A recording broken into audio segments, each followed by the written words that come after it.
नमस्कार दोस्तों, एक बार फिर से आप सभी का आपके अपने YouTube चैनल में बहुत बहुत स्वागत है।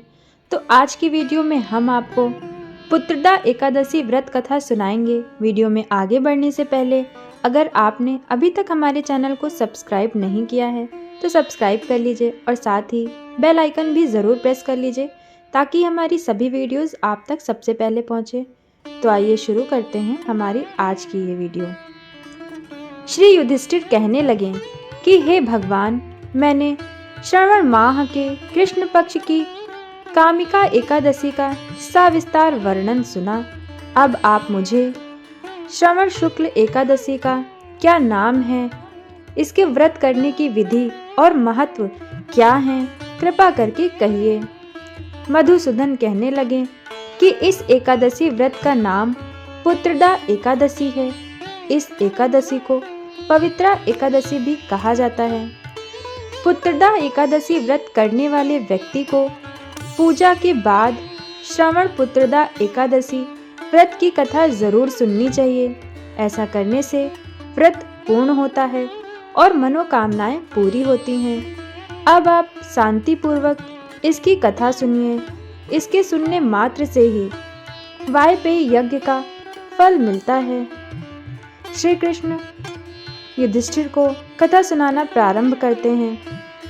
द्वापर युग के आरंभ में महिष्मति नाम की एक नगरी थी जिसमें महिजित नाम का राजा राज्य करता था, लेकिन पुत्रहीन होने के कारण राजा को राज्य सुखदायक नहीं लगता था। उसका मानना था कि जिसके संतान ना हो उसके लिए यह लोक और परलोक दोनों ही दुखदायक होते हैं। पुत्र सुख की प्राप्ति के लिए राजा ने अनेक उपाय किए, परंतु राजा को पुत्र की प्राप्ति नहीं हुई।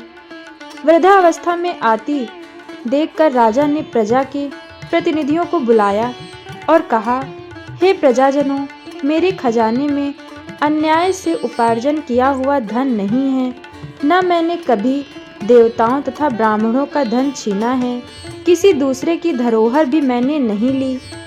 प्रजा को पुत्र के समान पालता रहा। मैं अपराधियों को पुत्र तथा बाधाओं की तरह दंड देता रहा। कभी किसी से घृणा नहीं की, सबको समान माना, सज्जनों की सदा पूजा करता हूँ।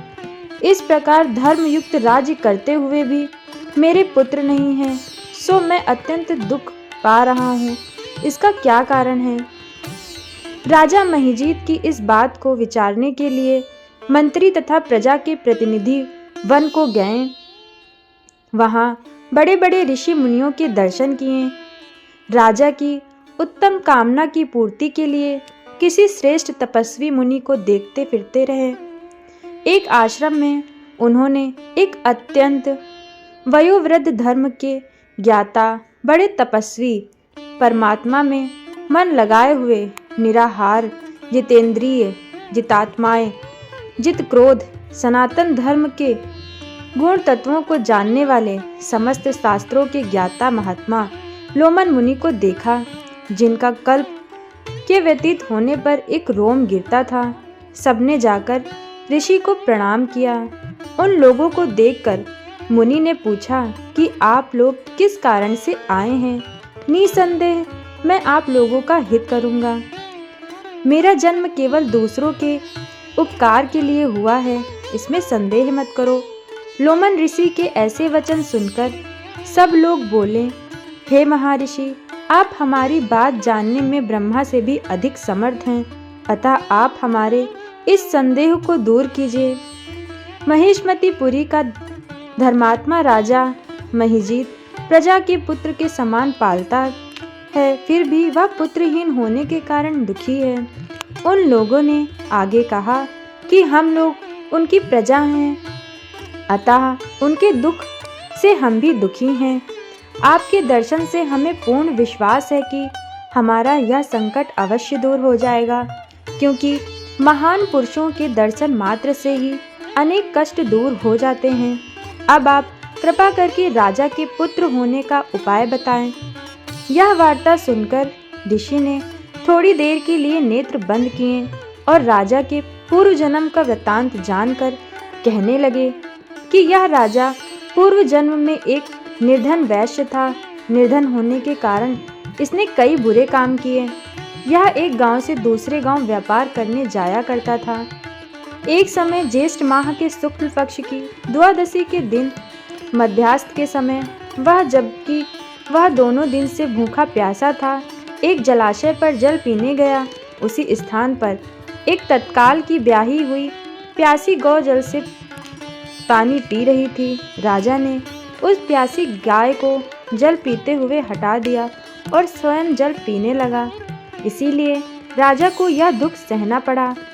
एकादशी के दिन भूखा रहने से वह राजा हुआ और प्यासी गौ को जल पीते हुए हटाने के कारण पुत्र वियोग का दुख सहना पड़ा। ऐसा सुनकर सब लोग कहने लगे कि हे ऋषि, शास्त्रों में पापों का प्रायश्चित भी लिखा हुआ है, अतः जिस प्रकार राजा का यह पाप नष्ट हो जाए, आप ऐसा उपाय बताइए।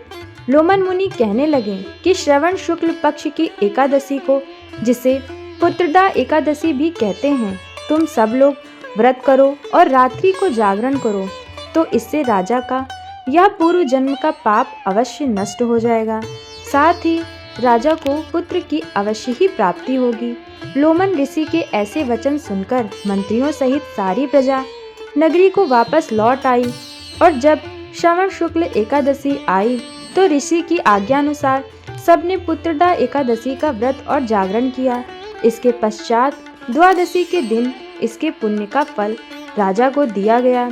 उस पुण्य के प्रभाव से रानी ने गर्भ धारण किया और प्रसव काल समाप्त होने पर उसके एक बड़ा तेजस्वी पुत्र उत्पन्न हुआ। इसीलिए हे राजन, इस श्रवण शुक्ल एकादशी का नाम पुत्रदा एकादशी पड़ा। अतः संतान सुख की इच्छा हासिल करने वाले इस व्रत को अवश्य करें। इसके महत्व को सुनने से मनुष्य सब पापों से मुक्त हो जाता है और इस लोक में संतान सुख भोग कर परलोक में स्वर्ग को प्राप्त करता है। बोलो जय श्री हरि। तो फ्रेंड्स, अगर हमारी आज की ये कथा आपको पसंद आई हो तो हमारे चैनल को सब्सक्राइब करें, वीडियो को लाइक करें, शेयर करें और साथ ही साथ हमें कमेंट करके भी ज़रूर बताएं। फिर मिलेंगे अगली वीडियो के साथ, तब तक के लिए जय श्री हरि।